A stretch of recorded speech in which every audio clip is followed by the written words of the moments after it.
Silakan semua duduk Bapak Ibu sekalian. Selamat pagi dan selamat sejahtera kepada Bapak Ibu yang dikasihi di dalam nama Tuhan kita Yesus Kristus. Ini kali pertama saya ikut ibadah raya di Selekta. Saya pernah khotbah di tempat ini, tapi itu masa anak Pak Dr. Robert kawin di sini. Saya khotbah di kebaktian perkawinan. Efesus pasal 1 ayat 3 sampai ayat yang ke-14. Terpujilah Allah dan Bapa Tuhan kita Yesus Kristus, yang dalam Kristus telah mengaruniakan kepada kita segala berkat apa? Berkat rohani di dalam surga. Sebab di dalam Dia Allah telah memilih kita sebelum dunia dijadikan, supaya kita kudus dan tak bercacat di hadapannya. Dalam kasih, Ia telah menentukan kita dari semula oleh Yesus Kristus untuk menjadi anak-anak-Nya, sesuai dengan kerelaan kehendak-Nya, supaya terpujilah kasih karunia-Nya yang mulia, yang dikaruniakannya kepada kita di dalam Dia yang dikasihinya. Sebab di dalam Dia dan oleh darah-Nya kita beroleh penebusan, yaitu pengampunan dosa menurut kekayaan kasih karunia-Nya yang dilimpahkannya kepada kita dalam segala hikmat dan pengertian. Sebab Ia telah menyatakan rahasia kehendak-Nya kepada kita sesuai dengan rencana kerelaannya, yaitu rencana kerelaan yang dari semula telah ditetapkannya di dalam Kristus, sebagai persiapan kegenapan waktu untuk mempersatukan di dalam Kristus sebagai kepala segala sesuatu, baik yang di sorga maupun yang di bumi. Aku katakan di dalam Kristus, karena di dalam Dialah kami mendapat bagian yang dijanjikan. Kami yang dari semula ditentukan untuk menerima bagian itu sesuai dengan maksud Allah, yang dalam segala sesuatu bekerja menurut keputusan kehendak-Nya, supaya kami yang sebelumnya telah menaruh harapan pada Kristus boleh menjadi puji-pujian bagi kemuliaan-Nya. Di dalam Dia kamu juga, karena kamu telah mendengar firman kebenaran, yaitu Injil, keselamatan di dalam Dia kamu juga, ketika kamu percaya, dimeterai dengan Roh Kudus yang dijanjikannya itu. Dan Roh Kudus itu adalah jaminan bagi kita sampai kita memperoleh seluruhnya, yaitu penebusan yang menjadikan kita milik Allah untuk memuji kemuliaan-Nya. Seorang pria yang merupakan seorang pemabuk selama bertahun-tahun datang ke sebuah rumah singgah untuk makan dan tidur. Sayangnya malam itu menjadi malam terakhirnya. Dia meninggal dalam keadaan yang sangat miskin, tanpa teman, dan gagal dalam hidupnya. Yang dia tidak ketahui adalah bahwa dia mempunyai warisan, inheritance, lebih daripada 4 million atau 4 juta US dollar yang sedang menantikan dia di Inggris. Pihak yang berwenang telah mencari dia, namun tanpa hasil, karena dia tidak memiliki alamat. Ini seorang yang bisa mendapatkan segala kekayaan materi yang dia inginkan. Namun dia hidup dan mati dalam kemiskinan. Walaupun ada 4 juta US dollar waiting for him in England. Sedih ya. Sebenarnya dia orang kaya. Tapi dia mati, saudara, dalam keadaan yang menyedihkan. Pria ini seperti banyak orang Kristen maupun non-Kristen yang hidup dalam kemiskinan.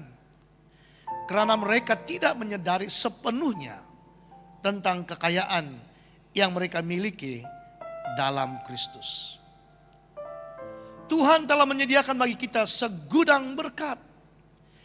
Sebagian banyak orang di dunia dan di dalam gereja tidak memanfaatkan berkat tersebut. Beberapa tahun, mungkin lebih daripada 20 tahun yang lalu, saya melayani di satu tempat yang di paling desa-desa di Sarawak, adalah salah satu negeri di Malaysia. Saya pergi di rumah panjang itu. Orang-orang Dayak ya di situ. Lalu di situ ada seorang bapak yang bukan juga muda, bukan juga terlalu tua, tapi sakit dia. Dan dia katakan kepada saya, dulu sebelum saya menjadi orang Kristen, katanya, saya sehat. Setelah saya menjadi orang Kristen, katanya, saya sakit, saya miskin. Tetapi saya katakan kepada bapak itu, Bapak, ada kekayaan yang mata kasar kita tidak dapat melihat. Dan kekayaan itu adalah berkat rohani yang Tuhan berikan kepada kita. Sering kali apabila kita berbicara tentang berkat, saya tidak tahu di sini, tapi di tempat kami, selalu pikiran kita hanya memikirkan tentang berkat-berkat material blessing. Contohnya berkat makanan. Sebelum ibadat tadi kami ada sarapan. Di situ ada satu makanan kegemaran saya. I like very much. Pisang rebus. Seperti Tuhan tahu ini pagi saya mau makan pisang rebus. Tapi saudara, pisang rebus ini adalah berkat yang bersifat temporal, sementara. Berkat minuman, ini juga berkat yang bersifat temporal, tidak berkekalan. Pakaian, batik hari ini yang saya pakai, ini adalah pemberiannya daripada Pak Bambang. Jadi saya dibawa ke what's the name of the teller? Oscar ya. Dibuat, ini baju dibuat di Medan. Tapi ini juga bagaimana cantik sekalipun, akan datang waktunya, dia juga akan reput, bersifat temporal. Apa yang kita miliki dalam dunia ini, yang kita melihat dengan mata kasar, those are temporal. Itu bersifat sementara. Ya, di dalam Alkitab kita membaca Mazmur 37, 25 tentang berkat Tuhan. Dahulu kata pemazmur, aku muda, sekarang telah menjadi tua, tetapi tidak pernah kulihat orang benar ditinggalkan atau anak cucunya meminta roti. Orang yang takut akan Tuhan, orang yang percaya pada Tuhan, sesuai dengan kekayaannya Tuhan, dia memberikan apa yang kita perlukan. Kita butuhkan, kita perlukan roti, dia akan memberikan roti. Mazmur 34 ayat 9-10. Takutlah akan Tuhan, hai orang-orangnya yang kudus, sebab tidak berkurangan orang yang takut akan dia. Singa-singa muda, young lion, meranak kelaparan. Tetapi orang-orang mencari Tuhan tidak kekurangan sesuatu pun yang baik. Tetapi saudara, kita harus mengejar Tuhan, mencari Tuhan. Cari Tuhan, jangan kita mengejar berkatnya. Carilah Tuhan yang memberikan berkat itu bagi kita. Nah, ini berbicara tentang makanan, pakaian, minuman, ini berkat yang sementara. Tetapi saudara, ada yang kita panggil berkat rohani, spiritual blessing. Berkat rohani jauh lebih berharga dari berkat sementara. Ini adalah berkat bagi manusia batinnya. Berkat-berkat ini bersifat sempurna dan abadi. Maka dalam Efesus pasal 1 ayat 3 sampai 14 secara cepat saya mau kongsikan ada 7 berkat rohani. There are 7 spiritual blessings stated in Ephesians chapter 1 verses 3 to 14. Yang pertama, berkat rohani yang pertama adalah kita, you and me, kita semua. Kita adalah orang-orang yang terpilih. We are the chosen ones. Tapi saudara, sebelum saya lebih lanjut, semua berkat-berkat rohani ini diberikan kepada kita di dalam Yesus Kristus. Itu underline. In Christ Jesus. Maksudnya apabila kita membaca dalam Alkitab dikatakan di dalam Kristus, itu berbicara tentang hubungan kita dengan Tuhan. Dahulu kita di luar Kristus. Sekarang oleh karena anugerahnya kita diselamatkan oleh Tuhan, oleh iman kita. Bukan sesuatu yang kita kerjakan. Yesus mati untuk kita di atas kayu salib. Saya kadang-kadang di negara-negara barat hari ini, khotbah tentang salib Kristus itu seperti jarang kedengaran. Yang sering kedengaran adalah bicara tentang love. Tapi love yang disalah mengertikan. Kasih Tuhan. Sehingga maaf dengan izin, mereka mengatakan, ya oleh karena kasih, maka ya maaf ya, man and man bisa juga.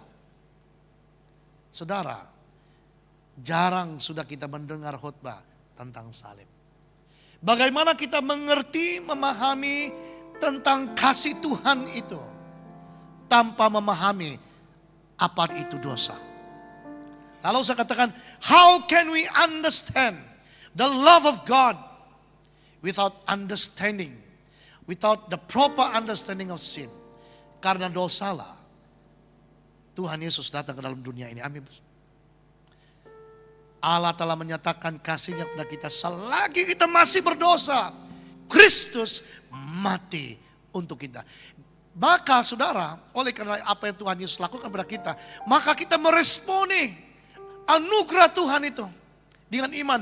Kita percaya Yesus itu adalah Tuhan. Kita percaya darahnya itu yang menghapuskan dosa-dosa kita. Di dalam Kristus berbicara tentang hubungan kita di dalam Tuhan. Maka semua berkat-berkat rohani ini kita akan terima. Yang pertama, di dalam Kristus kita adalah orang-orang yang terpilih. Ayat 3 dan 4. Terpujilah Allah dan Bapa Tuhan kita Yesus Kristus yang dalam Kristus, perhatikan, telah mengaruniakan kepada kita segala berkat rohani di dalam surga. Sebab di dalam Dia Allah telah memilih kita. Think of that. In Christ, God chose us. Dalam Kristus Allah memilih kita. Bila Allah memilih kita sebelum dunia dijadikan. Wah, sometimes kita ingat, waduh, bukankah kita ini orang yang indah istimewa di hadapan Tuhan? Even before the creation of the world, God has chosen you and me. Saya rasa bersyukur pada Tuhan. Thank you Lord, you chose me before the creation of the world. Dan apa tujuan Tuhan memilih kita? Supaya kita apa? Kudus. Dan tak bercacat di hadapannya. Karena Tuhan mau memakai kita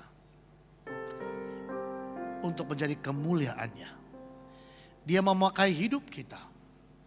Supaya di mana kita berada, kita menjadi kemuliaan bagi Tuhan. Amin.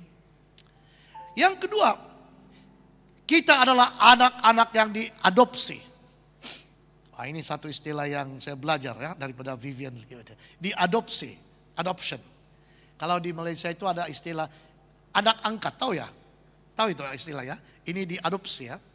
Kita adalah anak-anak yang diadopsi. Ayat 5 dan 6. Dalam kasih dikatakan. Kasih Allah ya. Ia telah menentukan kita dari semula oleh Yesus Kristus. Untuk menjadi apa? Anak-anaknya sesuai dengan kerelaan kehendaknya. Maksudnya sekarang ini dalam Kristus kita ada satu posisi kedudukan yang baru. Kita diangkat. We are adopted by God to be His son and daughters. Kita diangkat menjadi anak-anaknya. Supaya terpujilah kasih karunia-Nya yang mulia. Yang dikaruniakannya pada kita di dalam Dia yang dikasihinya. Bayangkan. Oh, di sini tidak ada king, tidak ada raja ya, ada ya. Kalau di Malaysia ada raja. Could you imagine kalau raja itu berjalan satu hari, dia lihat ada bayi yang ditinggalkan. Sekarang banyak orang yang buang bayi di tong sampah. Dan bayangkan raja itu dia ambil anak itu. Dipelihara. Dibuat apa namanya identity card. Di sini panggil apa? KTP ya. Dikatakan nama anak itu dengan papanya raja. Wah, anak itu membesar. Tidakkah anak itu bersyukur kepada Tuhan? Daripada anak buangan, now living in a palace. Tinggal di istana raja. Dia adalah anak angkat raja. Satu kedudukan yang baru, yang terhormat. Dan demikianlah kita. God, Tuhan mengadopsi kita menjadi anak-anaknya. We are somebody in Christ. Bukan kita meninggikan diri. Tapi di dalam Kristus, we are somebody. Kita adalah orang yang seharusnya bersyukur, berbangga dalam Tuhan. Karena kita menjadi anak-anak Tuhan daripada segala Tuhan, Raja daripada segala Raja. Supaya terpuji kasih karunia-Nya yang mulia yang dikaruniakan pada kita di dalam Dia, di dalam Yesus yang dikasihinya. Yang ketiga, di dalam Kristus kita beroleh penebusan dan pengampunan. Penebusan ini satu istilah di dalam perjanjian lama, istilah komersial, ya, jual beli. Dahulu ada satu market, tapi yang dijual adalah slaves. Slaves, hamba-hamba, tahu ya? Hamba-hamba. Jadi kalau saya adalah toki yang menjual slaves itu di situ. Dan kamu datang, yang ini berapa harganya?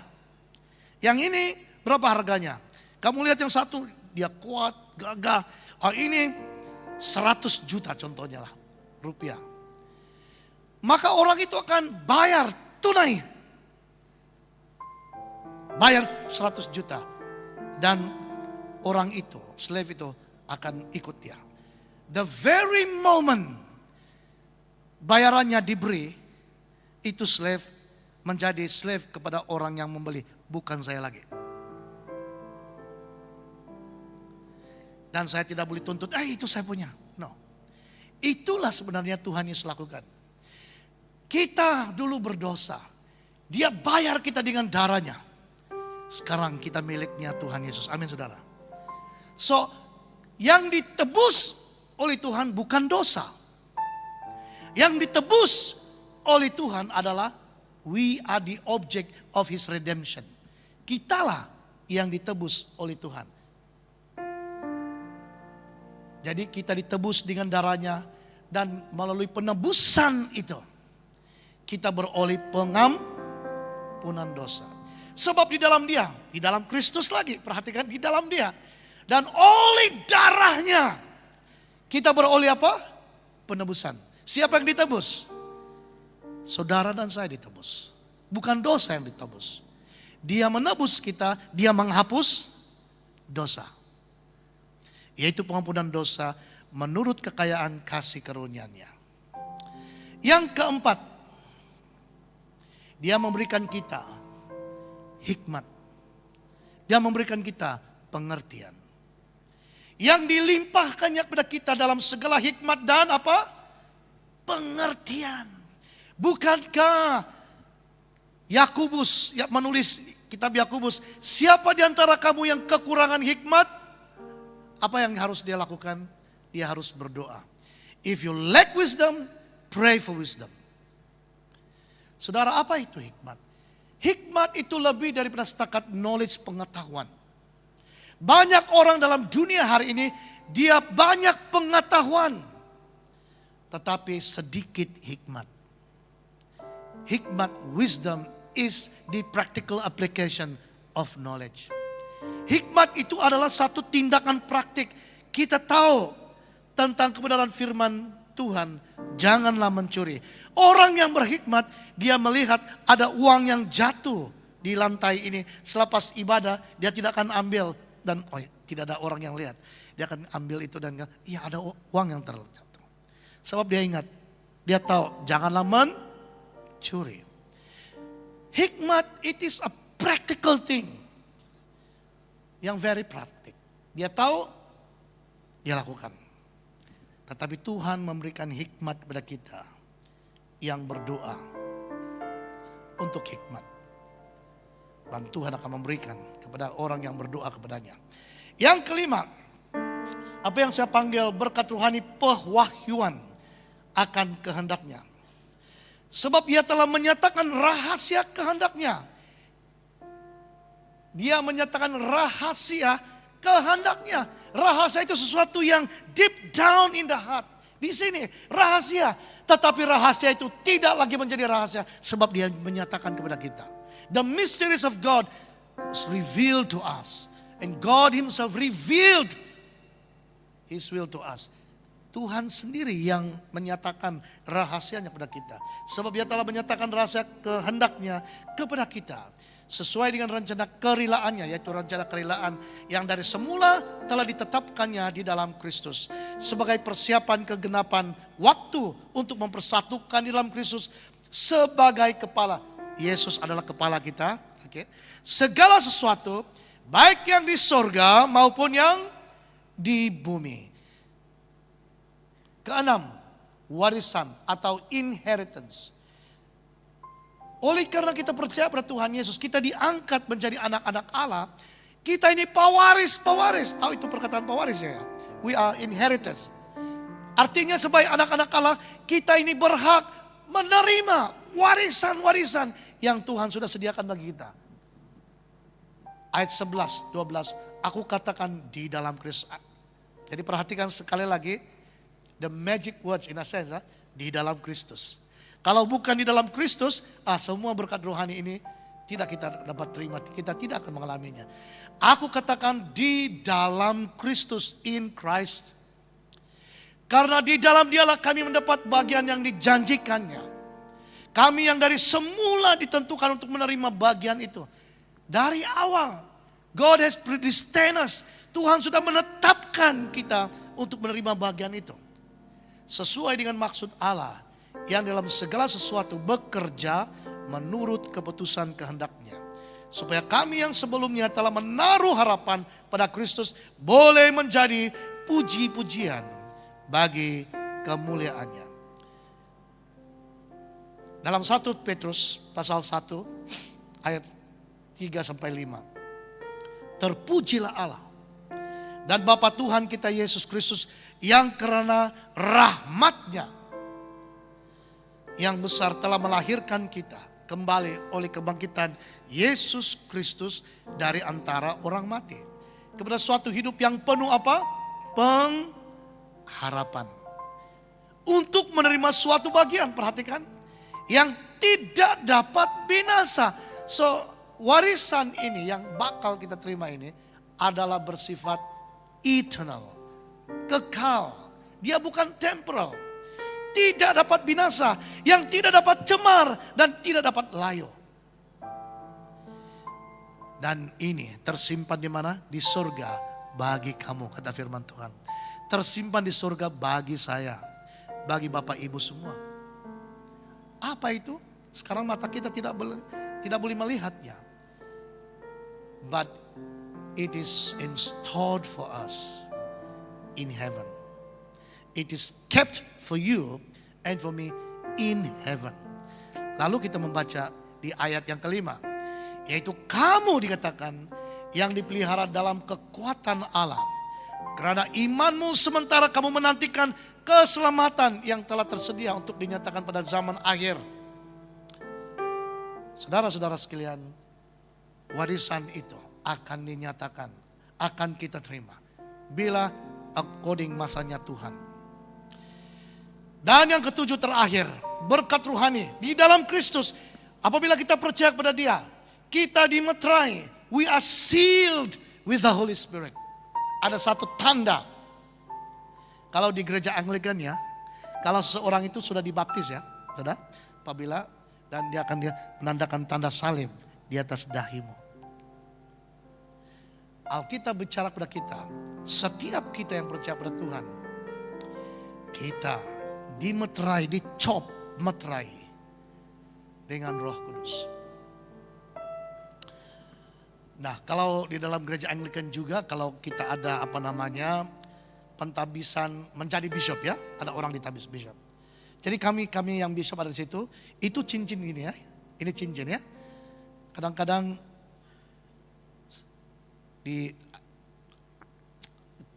dicelupkan dia baru selepas kita tanda tangan dicop ya gitu. Seal. Di Sabah kita tidak buat begitu. Saya pergi di Filipina, pergi di Hong Kong, seal begitu. Itu sebabnya ada logo diocese. Dimeterai, authentic, bukan yang palsu, bukan yang ditiru-tiru, kan? Tapi di sini saudara, meterai itu merupakan satu jaminan. It is a deposit guaranteeing apa yang kita akan terima. Di dalam Dia kamu juga, karena kamu telah mendengar firman kebenaran. Perhatikan, kita mendengar firman kebenaran bahwa Yesus adalah anak Allah. Yesus datang ke dalam dunia ini menanggung segala dosa-dosa kita, dan Dia mati di atas kayu salib untuk saudara dan saya. Dia dikuburkan, Dia bangkit semula dari kematian, dan setelah 40 hari menampakkan dirinya kepada lebih daripada 500 orang. Dia terangkat ke surga, menyediakan tempat bagi kita. Dan apabila tempat itu sudah sedia bagi kita, Dia akan kembali dan membawa kita, supaya di mana Dia berada, kita pun bersama-sama dengan Dia. Amin saudara. Jadi itu saudara, kita yang percaya, kita dimeterai dengan apa? Roh Kudus. Memberikan kita satu jaminan. Di dalam Dia kamu juga, karena kamu telah mendengar firman kebenaran, yaitu Injil keselamatanmu. Di dalam Dia kamu juga, ketika kamu percaya, dimeterai dengan Roh Kudus yang dijanjikannya itu. Dan Roh Kudus itu, perhatikan, adalah apa? Jaminan. Macam satu deposit. Kamu mau beli barang, saya nggak tahu di sini ya, di Indonesia. Kamu beli kereta, mobil ya. You give biasanya 10%. Kalau harganya 100 juta contohnya, 100 juta rupiah. You give 10,000 rupiah, deposit contoh. Itu kereta tidak boleh jual kepada orang lain. Sebab kita sudah book ya, sudah deposit, uang yang diberikan. Sehinggalah kita bayar sepenuhnya, itu kereta tetap milik kita. Saudara, dan Roh Kudus itu adalah jaminan bagi kita sampai kita memperoleh keseluruhannya, yaitu penebusan yang menjadikan kita milik Allah untuk memuji kemuliaannya. In conclusion, pada akhirnya, saudara, saya mau katakan begini. Berkat-berkat rohani yang Tuhan berikan kepada kita itu. Yang pertama, kita adalah orang-orang yang terpilih. Yang kedua, kita adalah anak-anak yang diadopsi. Yang ketiga, kita beroleh penebusan dan pengampunan. Yang keempat, kita menerima hikmat dan pengertian dari Tuhan. Kita menerima pewahyuan akan kehendaknya. Keenam, kita ada warisan. We have inheritance to receive. Ada warisan yang kita akan terima. Yang ketujuh, kita dimaterai dengan apa? Roh Kudus. Semua ini kita akan mengalaminya. Kita akan menerimanya apabila kita memilih berada di dalam siapa? Kristus. Mari kita berdoa. Bapa Surgawi, kami bersyukur untuk firman-Mu.